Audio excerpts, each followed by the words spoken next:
Oh, I'm so ill. What is it, guys? Nimrod here, and welcome back to another episode of the FIFA 18 career mode. Now, forget about last episode. We didn't get Europa League, we didn't get Champions League, we got nothing, and which was very annoying. Let's just say that. But it's a new season and a new transfer window, and well, we are remaking this squad. Yes, we've played incredible, but we've been so inconsistent, and I've got to say, Anthony Knockout hasn't been incredible. He's been, at best, he's not been his best. He's been average, seriously. And as you can see there, I'm just loaning out all the young players, youth players, just because well, I just won't use them this season. But here's a pre-season 2019. I go with the teams with the best teams and the most money, so you know. But a pre-contract player called Mbai Niang has joined, and I'm very excited. Mbai Niang, the danger man, joining, and him or Izquierdo, or maybe I'll replace him for Knockout, but I seriously don't think if it was Europa League, I would have done. Oh, Niang's going to be Europa League winger, and Izquierdo's going to be the Premier League winger. But I can't do that anymore, which is really annoying. So my plans were basically ruined. But we got a lot of money, which was good. 38 million, 40 million. I think that was less than last year's, but the first deal with Loftus-Cheek, I just rejected that. But Connor Chaplin going out on loan, I'm not against that. Obviously, I do love Connor the Kid Chaplin. He is 77 rated for a 22-year-old striker, which is very young. He's a very young, good striker. But I don't think I would use him just because Abraham is a bit too good. So I gave a short loan to Leeds.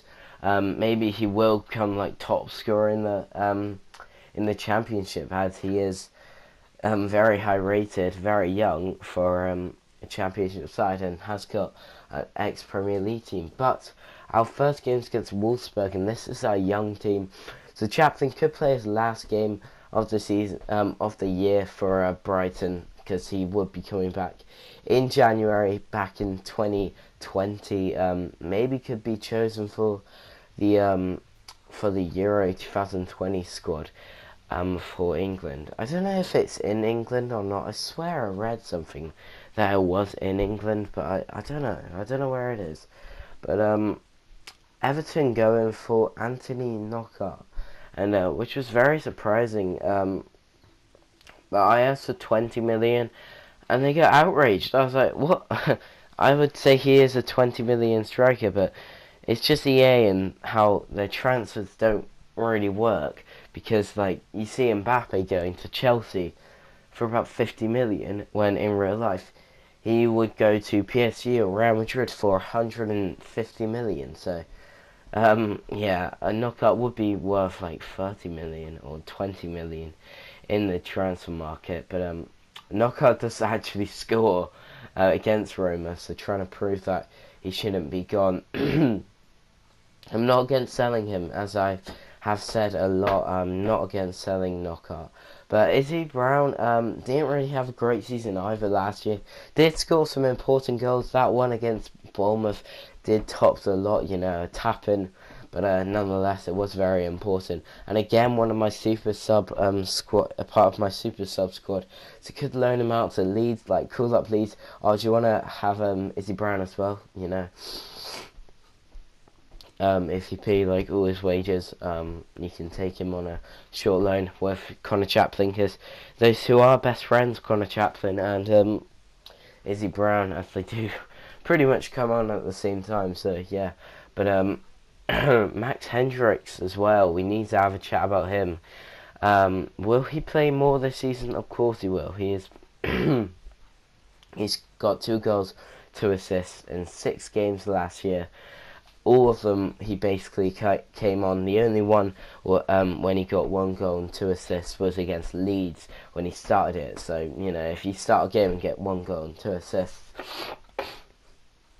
you're definitely one for the future. And I think I had a Scout Future star this year as well by accident, because I always pressed, because there was a time when I kept pressing I want the Scout Future star and it never came, so I was really confused and I kept buying them from the catalogue. So yeah, that was pretty weird. But Shane Duffy, I won't use him. He's a very good centre back, but I just won't use him like I just won't use him because but he might be going to Belgium, which would be weird. But Lassina Traore is unhappy. He might go to Anderlecht, so the same team that Shane Duffy might go to. I think that was anyway. Hopefully it was.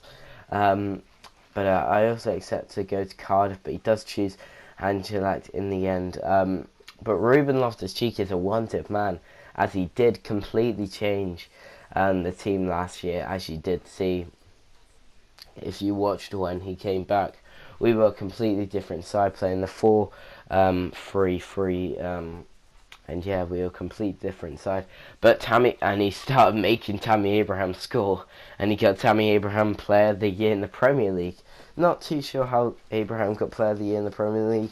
I would have said either a Chelsea player, or Thomas Lemar. Really, he is a fantastic player, and he definitely did get a lot of assists as well. I feel like I'm speaking too fast at this point, but hopefully you guys can keep up, because there are a few chances in this episode. Anthony Knockout, a wanted man, might be going to Borussia Mönchengladbach. I asked for 16 million or 17 million, and I think it's 17 million, 16 million. Yeah, 17. No, 16? 16.5? Yeah. 16.5 mil. And I don't know why. Like, that's a pretty decent bargain. Yes, he is 27 and I hate aging squads. Genuinely, it's like the worst thing to see when your player just stops growing, and he has stopped growing in attributes. And I did say Knockout was going to be the Eden Hazard of this team, and in the start of the first season, yeah, he was definitely. He was brilliant for us, but he did not have a good season, trust me. He always lost the ball. He always missed headers, and I know headers isn't his main priority, but he always missed them. But Norman could be finally leaving to Aston Villa, which would be good. But Brighton versus Roma, European International Cup final. Loftus-Cheek gets a red card straight away. Brilliant. But Anthony Knockout, trying to prove that he is worth to this team, does score. So yeah, very surprising, to be fair. And Contral goes on for Tuanzebe, and I was just talking about Contral. Yeah, we lose in the end, by the way. We still get a lot of money. But talking about Contral, what a waste of money he was last year. He wasn't even meant to replace. I don't know why I signed him. I think I was just feeling under pressure, you know. No Ryan Sessegnon, who is undoubtedly one of our best key players. He did sort of cost us the Europa League last year, but I don't want to talk about that because it was EA's fault. But I'm not even lying. The way penalties given, I pressed square to clear the ball, man. I'm so annoyed. I did just if you're thinking how do you remember that, I did just record me talking about that game. I'm still very annoyed. I'm fuming. But Knockout looks like he could go to Newcastle, who might be a team in the Premier League. So Patrick Roberts as well could be going to a club. He was a player who I was interested in. But Jace Tilley looks like he might be going, but I highly doubt he will, as players don't leave, which is really annoying. Norman is sold Lewis Dunk isn't going to Galatasaray. He wouldn't even go. And I think there is a scout future star in here, but I can't really see it. I think it might be Dominic Wright, but yeah, I can't really find it. But look at that. Alfonso Izquierdo. Get in my squad, seriously. If we ever lose Sessegnon, lose Bellerin, I'm definitely playing you. He's a brilliant player. But our first signing of the summer, well, maybe our first signing in the summer, and it could be John Stones. Now, I know replacing Lewis Dunk could be a bad idea. I still will keep him, but he won't grow anymore, Lewis Dunk. Yeah, I think John Stones is the best player to sign to get rid of Lewis Dunk. He's decreasing Watford and basically buying a better player like Lewis Dunk, a better player. I think he is injury prone. He might be, I'm not too sure. I still have no idea how he is at Watford on this game. But I removed the selling clause because I just don't want to pay, because I now realise how bad selling clauses are. And it asks for £34 million. They asked for £35.1 million. I asked for £35 million because that would mess up my budget a bit. But no, they're really stubborn. For some reason, Marcus Silva thinks 100k is a massive deal, but it isn't. But that's a really good deal in my opinion. £35 million for a 25 euros in their prime, 82 rated centre back who could form a really good partnership with Tuanzebe. But he asked for a crucial, and yeah, I'd say crucial. I say 3 years because I don't know how long. I didn't know what he wanted, but he wanted 5, so I was like, oh, okay, fine. I didn't want a release clause. Why would anyone want one of those? Because you would see Man City just swoop in. But I asked for 70k plus 100k a week. No, not 900. Because I knew I didn't want to lose him straight away. So they said it was a fair offer, so they're probably going to ask for something like that. But look at all those high green stats, man. Oh no, he isn't injury prone. But yeah, and as you also saw, Izquierdo as well. Might play him in the first game of the season. Who knows? But Barkley is actually an 86 in the squad, and yeah, very surprising to be fair. And I might start Medeiros this season. If I don't get a right winger in time, I might start Medeiros, because as small as he is, he could be a very good player.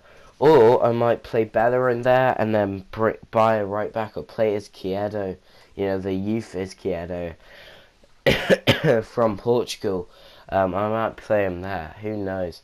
But I don't want to just get rid of Izquierdo, man. He's a very good player, and he did get 11 assists last season, which is very good. Top assists in the Prem, obviously. But I was seeing who was going to be the captain. It's either going to be Stones or Tuanzebe or Loftus-Cheek. I was thinking of Loftus-Cheek, so I do think he will be a cool captain in the future. But I gave John Stones number 5. I did want to give him number 6, but I think Lewis Dunk is still number 6, and I don't want to get rid of his number. Niang is number 11, but anyway, thank you guys so much for watching. If you did enjoy, please do subscribe and leave a like. Also follow my Twitter at Nimrod_742. PES Become a Legend will come out soon, and yeah, see you later. Goodbye.